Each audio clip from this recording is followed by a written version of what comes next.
going to give you a short series of at-home stretch and exercises that you can do while you're sitting at your desk working from home.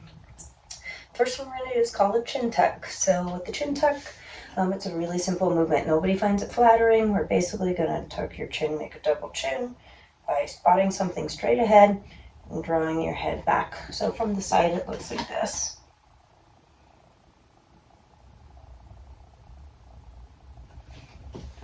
So we're going to do 3 repetitions, holding each one for 5 to 10 seconds.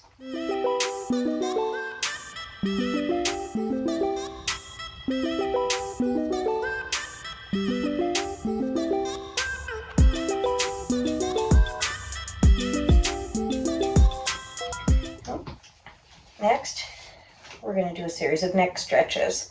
So in order to do this, you can take any kind of a strap, a sheet, an old karate belt from one of the kids, anything like that.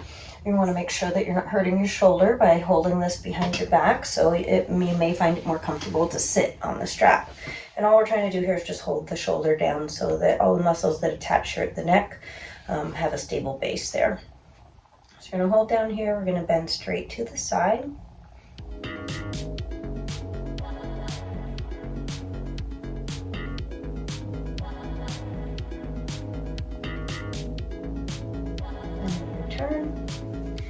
Remember, these stretches should never be painful. There should be a mild discomfort of stretching, but nothing that we'd consider pain.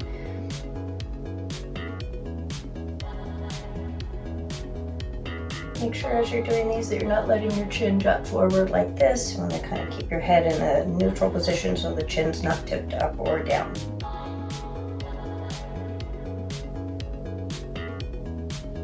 And then you'll come back to the center, make sure you've got your strap, your sheet, whatever you're using engaged. And you're going to look down towards the opposite side armpit from where you're stretching.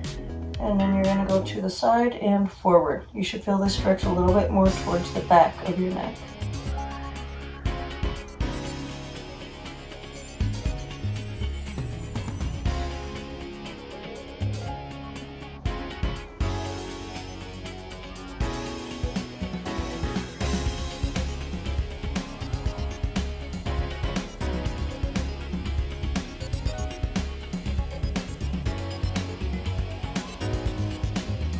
And then we're going to switch to the other side and do the same thing. Bend straight to the side without letting the chin tilt up or down.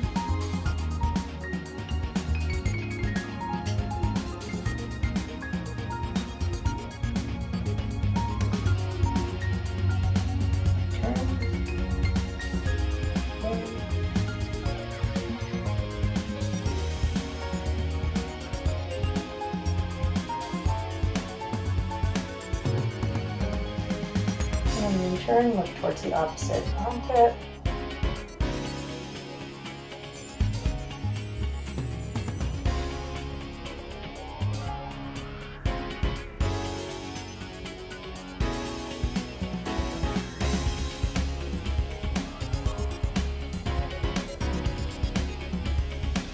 All right, after you stretch the neck out, you feel like you want to squeeze your shoulder blades down and back. When we do this, we want to make sure we're not using the upper traps. It should look straight just like this without arching your back. So if you find you're arching your back and tipping up this way, you might tighten your abdominal muscles. And just squeeze back and hold. If you're sitting in a chair with the back, you can put a towel lengthwise along the spine and squeeze around the towel.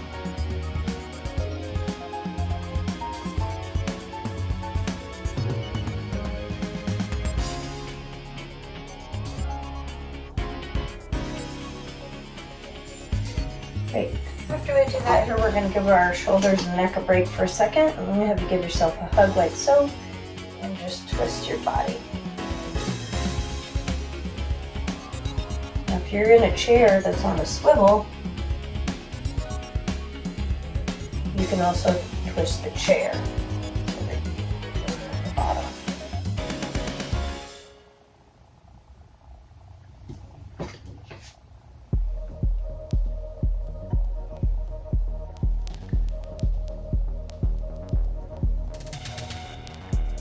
Now, when it comes to our arms, if we're going to be working at a desk all day, a lot of tightness happens in the forearms here. So maybe extend your fingers straight out, grab onto your whole hand so that you're not just grabbing the fingers. Extend your elbow straight, and covering your whole palm, and just straighten out like so. You'll notice the difference between including the fingers and just doing like this.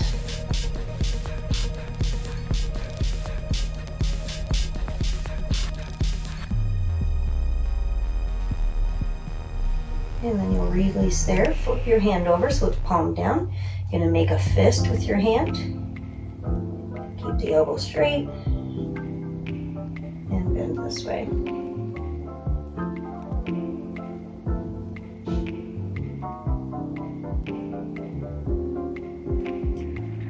And then let's go ahead and switch into the other side. So fingers extended, grab your whole hand, making sure not to grab only the fingers. Extend the elbow. Stretch.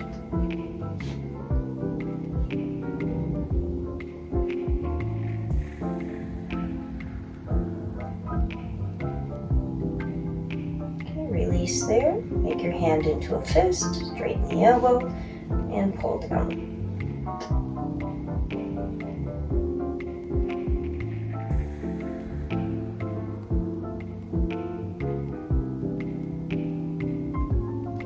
Right after you stretch, if you need to shake them out, and then we're going to add some nerve glides. So if you've ever heard of carpal tunnel, that's a commonly injured nerve in the upper body, especially when we work at a desk all day. So here, I like to think of silly ways to remember things. I think of being like a waiter serving with a tray in your hand. So you'll have your elbow flexed, keep your shoulder down, so it's never hiking up like this. Elbow flexed, shoulder down. You're going to extend your fingers the best you can, and then take your tray and drop it. You might not be able to extend your elbow quite this far. We're going to do 5 to 10 repetitions there.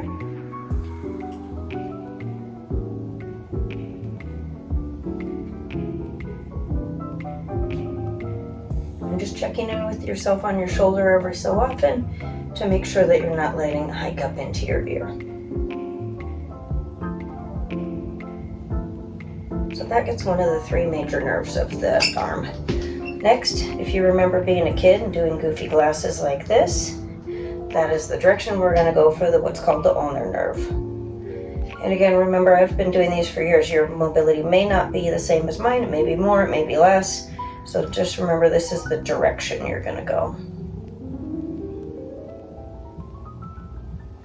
You're going to flip your hand over, put the palm against your cheek, and then stretch as far as you can. Some people can only get to about right there.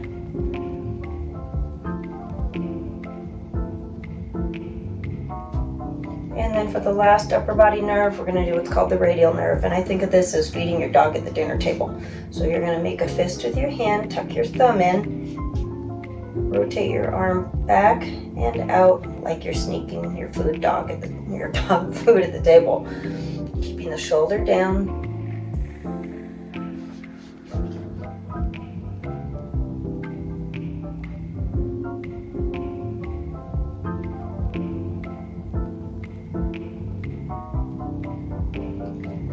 And then you'll switch sides. So start with the waiter's tray, keeping the shoulder down, fingers extended, and drop your tray to the floor and come back.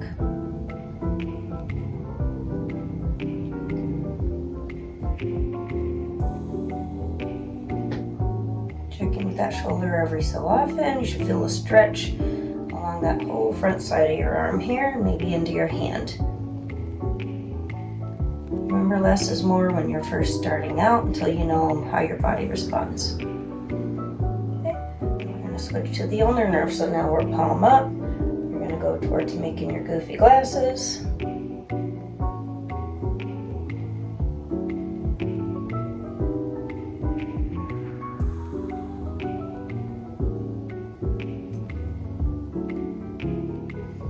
And lastly, feed your dog at the table. Make your fist, tuck your thumb in, out and back with a little bit of flexion at the wrist here. Your shoulder stays down. Feed yourself, feed the dog.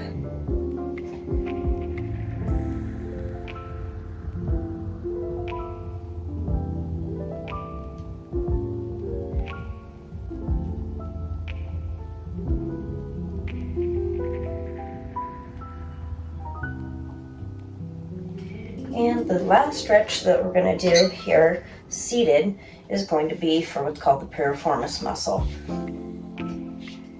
So you're going to take whichever leg you're stretching, you're going to lift your foot up, put it onto the opposite knee,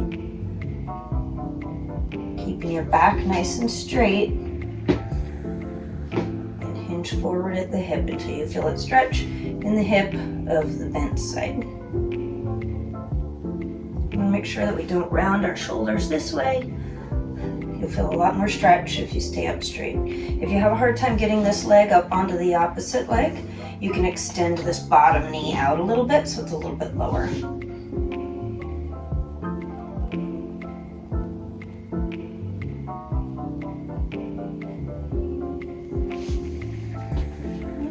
We'll switch. Bring the opposite leg up. Bring that foot onto the knee. Keep your back straight and hinge forward at the hip until you feel that stretch.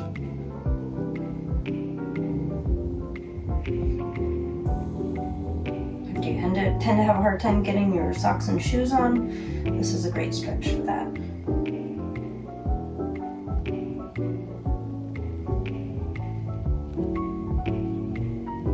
We'll do one more time on each side. Keeping the back straight, and when I say keep your back straight, I mean stay up straight like so and hinge at the hip rather than rounding in the back.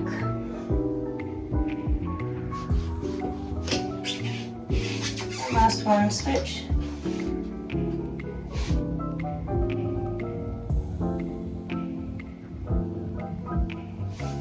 And that is it for your seated stretches.